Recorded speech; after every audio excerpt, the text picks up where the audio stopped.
620, Part A. Yes, sir, it is a fact that Gurez Valley has been conferred the Best Offbeat Destination in India Gold Award in 2022 for its pristine national beauty, unique landscape and sustainable tourism initiatives. The award highlights the valley's immense tourism potential and its recognition as an preferred offbeat travel destination in the country. Part B. No, sir. The department is not aware of any specific scheme of Government of India which is exclusively meant for developing offbeat destinations or any separate budget allocation for the purpose. Part C.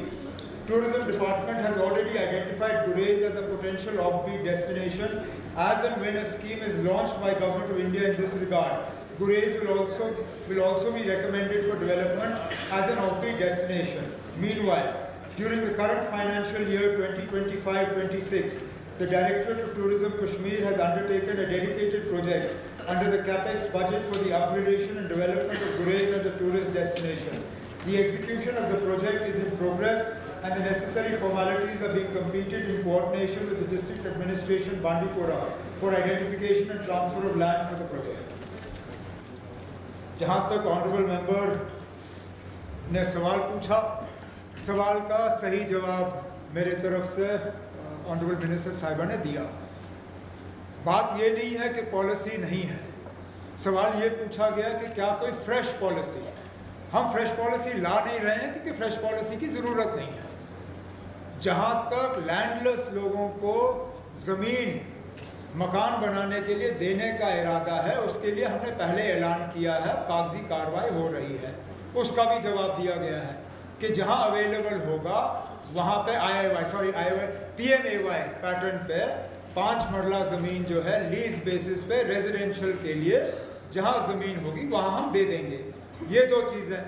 अब मेरे एक honourable member ने यहाँ, शायद उनकी अपनी आदत है तो अपनी आदतों को हमारे ऊपर डालने की कोशिश कर रहे हैं कि जनाब हम इलाकाई जो है सियासत करके रिलीफ इस पैटर्न पे मांगेंगे कि नुकसान अगर जम्मू में ज़्यादा हुआ हम मांगेंगे नहीं, कश्मीर में अगर ज़्यादा होगा तो हम रिलीफ मांगेंगे। ना हमारी ये सियासत नहीं है, ना हमारा ये कभी इरादा था, ना कभी इरादा। आप बैठिए ना, मैंने चुपचाप आपकी बात सुनी, अब आप मेरी बात सुनिए ना। या तो आपका कोई डायरेक्ट लाइन कहीं होगा जो आपको गलत इंफॉर्मेशन फीड कर रहे होंगे, या तो फिर आपके पास पूरी इतला है नहीं। गवर्नमेंट ऑफ इंडिया ने अपनी टीम भेजी, गवर्नमेंट ऑफ इंडिया ने अपनी टीम भेजी, हमारे लोगों ने उनके साथ मिलके डैमेज का असेसमेंट किया। गवर्नमेंट ऑफ इंडिया की तरफ से होम मिनिस्टर साहब आए, उन्होंने जम्मू में 1-2 इलाकों का दौरा किया और गए। एग्रीकल्चर मिनिस्टर साहब आए, मेरे साथी उनके साथ थे, जम्मू आए, उन्होंने खेत में जाके थोड़ा सा फसल का नुकसान देखा, एक मीटिंग की और उसके बाद वापस गए। हमने यहाँ बैठ के फिर पूरी तरह से डैमेज का असेसमेंट किया। डैमेज असेसमेंट में ये देखने को मिला कि वाकई इस बार 2014 के मुकाबले जम्मू के साइड में नुकसान ज़्यादा हुआ है कश्मीर के बरक्स, लेकिन हमने इसमें बराबरी लाने की कोशिश नहीं की।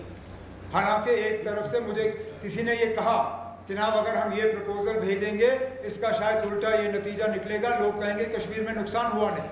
मैंने कहा जहाँ ज़्यादा नुकसान हुआ है वहाँ पे रिलीफ ज़्यादा बनता ही बनता है। वो पैकेज जो हमने मांगा है वो तैयार है, वो गवर्नमेंट ऑफ इंडिया को सबमिट किया जा रहा है।